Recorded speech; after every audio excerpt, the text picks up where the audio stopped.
Hi guys, I remain Chaikoma Jesus. So today I'll be telling you the cultural shock since I came to Yoruba land, Lagos State. So stay connected.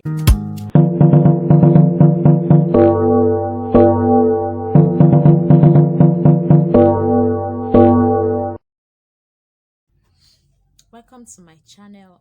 Please, if you are new to this channel, please click on that subscribe button down there and turn on your notification bell so that anytime I upload my video you will be notified. Okay, this channel is all about teaching health tips, dancing to eliminate fat, singing motivational song, and so on and so forth. Today I'm going to tell you guys the 6 cultural shock I've experienced since I came to Yoruba land, Lagos State. Oh my god, you don't need to miss this. Okay, so the number one cultural shock is that if you come to Yoruba land, they used to greet a car in the morning, that is good morning, a car in the afternoon, good afternoon, that a kwele, good evening.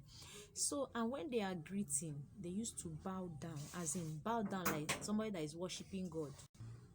I know some states might also be doing same thing, but guys, in Yoruba land, you will see even an elderly man, as in when I was working in the hospital, if I come, before I would greet my doctor will just bow down and greet me. Hi God, I would be ashamed of myself because I can remember where I grew up, where I was born. You don't bow down to greet somebody, just say good morning ma.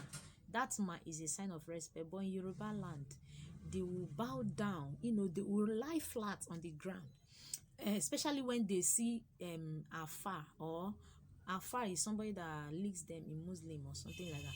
Especially when they see afar, or when they see, like afar is in Christian is a priest. Okay, so they will bow down, lying down flat on the ground. Even if the person is not afar, they see each, that is Yoruba person, a male, they will bow, say like what. In fact, they greet somebody like as if to say they are greeting God. That is the number one cultural shock I experienced in Lagos when I came to Yoruba land. This number two cultural shock is this: their women used to hawk yam. They used to carry yam on the head and be selling it. Even if the yam is as heavy as, even me, I cannot carry, even as powerful as I am, I cannot carry yam. As in, talk more to be pregnant and be carrying yam. As in, pregnant women carry yam, young girls carry yam. They are not ashamed of, hustling. That is the number two cultural shock. They used to carry yam on their head. They can go as far as anywhere in order to make sales. Okay, they used to carry yam on their head. But where I grew up, where I was born, yam sellers have shop that they used to sell yam. You cannot see somebody carrying yam on his or her head in the name of selling. So when I came here, I saw that, Yoruba people, they normally carry yam for hawking. They carry yam, big yam, heavy one. Okay, so number three cultural shock, as in they can, do hawking of bread. In fact, I know is in some other state, but here it is rampant, especially Yoruba girls, Yoruba women are pregnant. They used to hawk yam, they used to hawk bread, they carry it on their head and they sell. But in Enugu, where I was born, it is not like that. People have shops where they used to sell bread, where they used to sell yam. So if you want to go and buy, you go there and buy. Okay, the number three cultural shock I experienced when I came to Yoruba land is that they, when their girls get pregnant, they are not ashamed. As if they use it as a pride. They used to, do guy. They used to, in fact, they are proud of themselves when they get pregnant. And their parents don't even shout for them. They don't care. They will even accept the child and, pamper the girl and make her to give birth. In fact, everybody will be celebrating, you know. So finally, when the girl gives birth, the boy, maybe she will just carry the baby and go and start living with the boy, and they will start calling themselves husband and wife. That is how I experienced it here. But if it is different, just drop it on the comment section. I'm just telling you what I experienced here, and I'm like, what? Where I grew up, you get pregnant, in fact the news will go around. You will be ashamed to come outside. In fact, you will be in fact your parents will even pursue you. They will not accept that pregnancy. They will go to the man's house and tell him that you must come and marry their daughter. And sometimes the guy will just run away. You will not see the guy again, the guy that is responsible for the pregnancy, you see. So in my side, in Igbo land, Enugu precisely where I grew up, when a lady gets pregnant, she'll be so ashamed of herself. So in my state, they will just be punishing the girl. People will be laughing at her, pouring spit, saying, "Fiakwa, this girl, this." But yeah, yeah, they'll be proud of themselves. In fact, they will come and be doing guy. They'll be so proud of themselves. Okay, number 4 cultural shock I experienced in Yoruba land. Here in Yoruba land, giving birth to only female child is in fact, is priceless. They are proud of giving birth to only female children. But in my state, in Igbo land, you give birth to only female children. Oh my God. It's just like they will take you as a barren woman that you have never given birth before. And this is very, very wrong. It is very, very wrong. If we can change the mentality of, talking about women giving birth to only female child, things will go well. Here in Yoruba land, you give birth to a female child, the husband will accept it and, pamper the child, train her. And when they grew or when they start sharing property, the same property they give to a male child is the same property they give to a female child. But in my state, Igbo land, it is never like that. It is never done. It is never.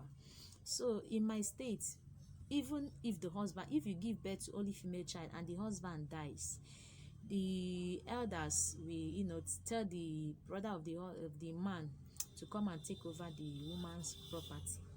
It's not right. So it will look as if the woman is not valuable in her husband's place.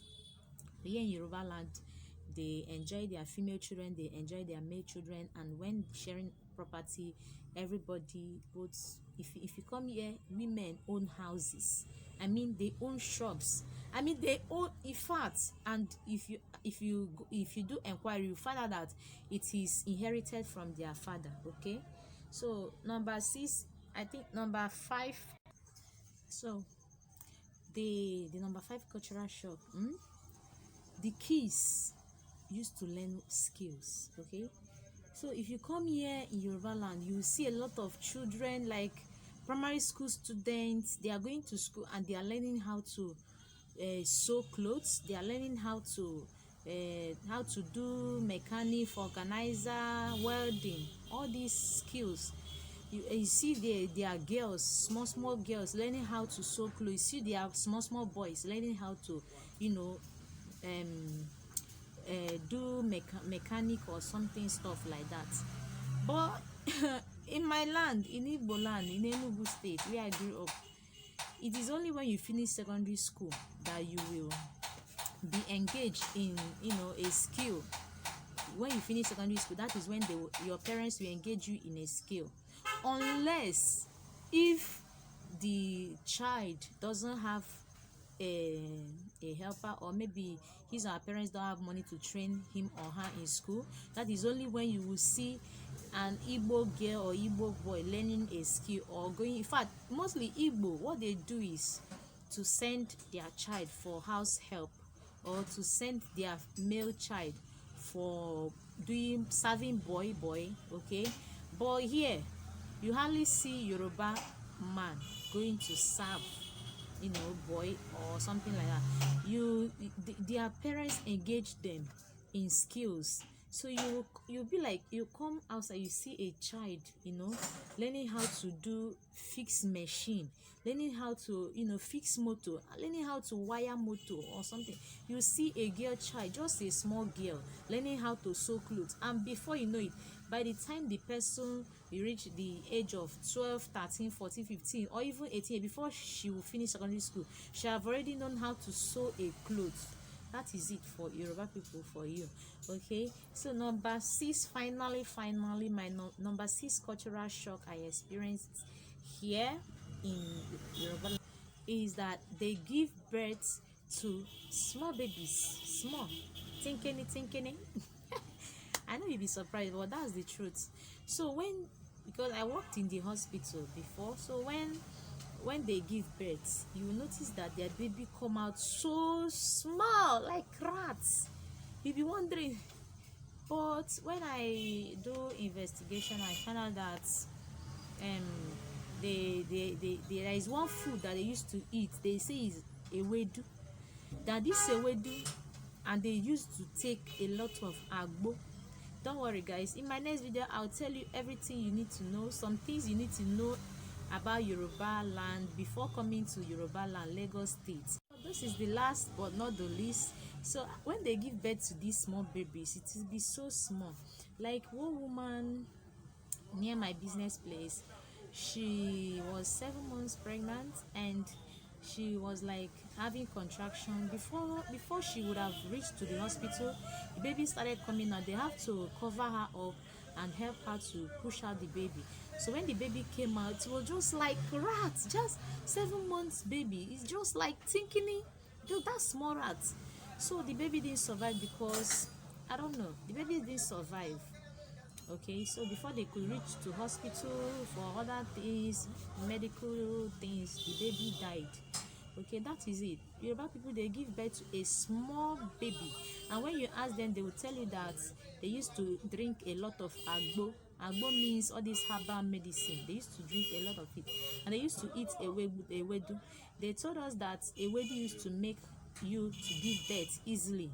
So that in fact they say they don't like after giving birth they will have tears. That is number one reason why they are giving birth to small babies. And you know guys, before you know it, within 3 months, if you see the baby will be so big. Okay, that's the end of my video today. So in my next video I'll be discussing to you what you need to know before coming to Lagos State, precisely Yoruba land. Okay guys, if you find this video so interesting, don't forget to click on that subscribe button and turn on the notification bell. Remember that I am Chaiko Wajisos. You want to go? So I teach about health, I teach about things you need to know. Okay, so if you find this video helpful, give it a thumbs up, then drop on the comment section if what I'm saying is lie, like you that is in Lagos State or you that is in Yoruba land. If what I'm saying is lie, drop it on the comment section. If what I'm saying is the same thing you are experiencing in your own side, drop it on the comment section. Love you guys, see you in my next video. Bye bye, thanks for watching.